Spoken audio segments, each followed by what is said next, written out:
घर बनाने के बाद जब हम बालकनी और स्टेयर्स में रेलिंग लगवाने की सोचते हैं तो सबसे पहले एसएस यानी स्टील की रेलिंग लगवाने का दिमाग में आता है। पर एसएस ही क्यों? जो लोग एसएस लगवाने की सोचते हैं उसका मुख्य कारण होता है बार बार पेंट करने की जरूरत नहीं होती, जंग आने का चांस नहीं होता और देखने में भी अच्छी लगती है। पर ऐसा है ही नहीं, जंग भी आती है एसएस पे, कलर भी डल होता है और इससे अच्छी भी मटेरियल की रेलिंग है जो एसएस से अच्छी लुक आती है। सोच समझ के रेलिंग लगवाओ। सबसे पहले बात करते हैं एसएस यानी स्टील रेलिंग और फिर बात करेंगे हम एसएस प्लस गिलास रेलिंग। अगर हम गिलास रेलिंग की बात करें स्टील के साथ अगर आप लगवाना चाहते हो तो उसका कितना खर्चा आएगा? उसका खर्चा आएगा आपका 1100 रुपए स्क्वायर फीट से लेके 1200 रुपए स्क्वायर फीट का। अब ये रेट डिपेंड करता है जो आप गिलास लगवा रहे हो वो कितनी थिकनेस में आप ले रहे हो। बट ध्यान दें, जब भी आप रेलिंग में गिलास लगवाएं तो टफन गिलास लगवाना चाहिए। अब स्टील में 3 ग्रेड आते हैं, 202, 304 और 316। 202 कहां यूज करना चाहिए, 304 कहां यूज करना चाहिए, 316 कहां यूज करना चाहिए? अगर आप घर के अंदर रेलिंग लगवा रहे हैं, मान के चलो वहां ना धूप है ना कोई पानी का डर है, तो आप 202 ग्रेड में जाओ। अगर आप बाहर रेलिंग लगवा रहे हो, घर के बाहर जहां धूप आएगी डायरेक्ट, आपकी पानी भी आएगा बारिश का, तो वहां पे आप 304 लगवा सकते हो। अगर आप सबसे अच्छी रेलिंग लगवाना चाहते हैं, उसमें कोई जंग की आगे चल के कोई प्रॉब्लम ना हो, तो बेस्ट है कि आप 316 लगवा सकते हो। आप ज्यादातर ठेकेदार जो होते हैं वो यही बेवकूफ बना देते हैं ऑनर को। होता क्या है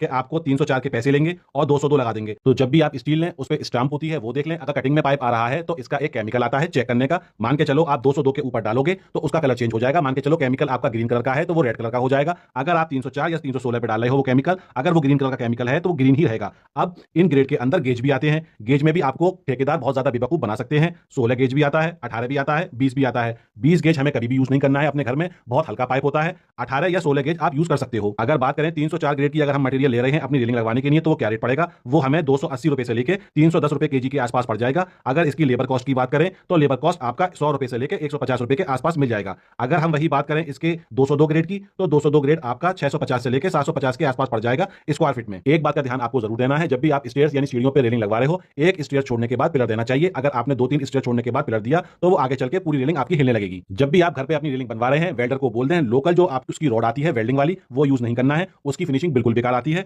जब भी आप वेल्डिंग रॉड लो, ध्यान दो उसके ऊपर लिखा होना चाहिए E316L। अगर ये लिखा हुआ है तो वो वेल्डिंग रॉड बहुत अच्छी है और बहुत ही अच्छी फिनिशिंग आएगी उसकी। और सबसे बड़ा धोखा होता है एसेसरीज में। एसेसरीज में क्या होता है, जो हमारे कैप होते हैं एंडिंग वाले, जो हमारे पाइप पे यूज होते हैं रेलिंग में, वो हमें 304 ग्रेड के ही लेने चाहिए। और अगर 304 ग्रेड के नहीं लिए, कुछ दिन बाद उस पर जंग आ जाएगी और ज्यादातर आपको मार्केट में देखने को मिलेंगे 202 ग्रेड से कम भी आपकी एसेसरीज आती है। तो इस बात का ध्यान दें, जब भी आप एसेसरीज लें 304 ग्रेड की होनी चाहिए।